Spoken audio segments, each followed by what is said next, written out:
திருப்பரங்குன்றம் தீபம் பத்தி விஷயத்த அவர் தொடுவார் அப்படின்னு நம்ம வந்து சொல்லியிருந்தோம். ஆ ஏன்னா இந்துத்துவாக்கு இயக்கங்களுக்கு எதிராக வந்து தமிழக அரசு செயல்படுதுங்கிற குற்றச்சாட்டு வந்து தொடர்ந்து இருந்துட்டு இருக்கு. அதுல சமீபத்துல வந்து சனாதனத்துக்கு எதிராக திரு உதயநிதி ஸ்டாலின் தமிழகத்துடைய துணை முதலமைச்சர் பேசின பேச்சுக்கு வந்து சென்னை உயர்நீதிமன்ற மதுரை கிளை நீதியரசர் ஸ்ரீமதி அவர்கள் கொடுத்த கடுமையான கண்டனம். அதற்கு முன்னாடி நீதியரசர் ஜி.ஆர். சுவாமிநாதன் மீது இம்பீச்மென்ட் வரைக்கும் கொண்டு போய் 110 எம்எல்ஏ, எம்பிக்கள்ட்ட கையெழுத்து வாங்கின விஷயம் இந்த மாதிரி வந்து அவங்களே அதையும் குறிப்பிட்டிருந்தார். நீதிமன்றங்களையே வந்து அச்சுறுத்தக்கூடிய வகையில், அவமதிக்கக்கூடிய வகையில் அவங்க செயல்பாடுகள் அப்படிங்கிறது.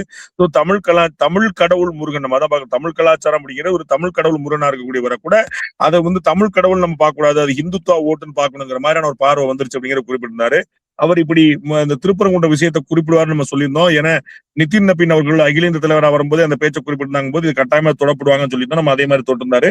அதன் மூலமாக தமிழ் கலாச்சாரத்துக்கு எதிராக செயல்படுவது திமுக, தமிழ் கலாச்சாரத்துக்கு ஆதரவாக செயல்படுவது தேசிய ஜனநாயக கூட்டணி அப்படிங்கிற தன்னுடைய கருத்தை வலியுறுத்தி இருக்கிறாரு. Which may work.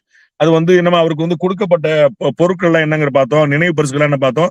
அது எல்லாமே அநேகமாக முருகனா இருந்துங்கிற நம்ம பார்க்கிறோம். நம்ம வந்து பாரத பிரதமருக்கு நினைவு பரிசாக எதிர்க்கட்சி தலைவர் திரு எடப்பாடி பழனிசாமி அவர்கள் கொடுத்ததே ஒரு முருகன் தான் அப்படிங்கிற பார்க்கிறோம். சோ இது வந்து ரொம்ப இந்த முருகன் சென்டிமெண்ட் அப்படிங்கிறது தமிழ் கலாச்சாரத்தோட ஊடுருவியது அப்படிங்கிறனால அது ரொம்ப முக்கிய கவனம் பெறக்கூடிய வாய்ப்பு இருக்கு பிரதமருடைய பேச்சுல இருந்து அருண்.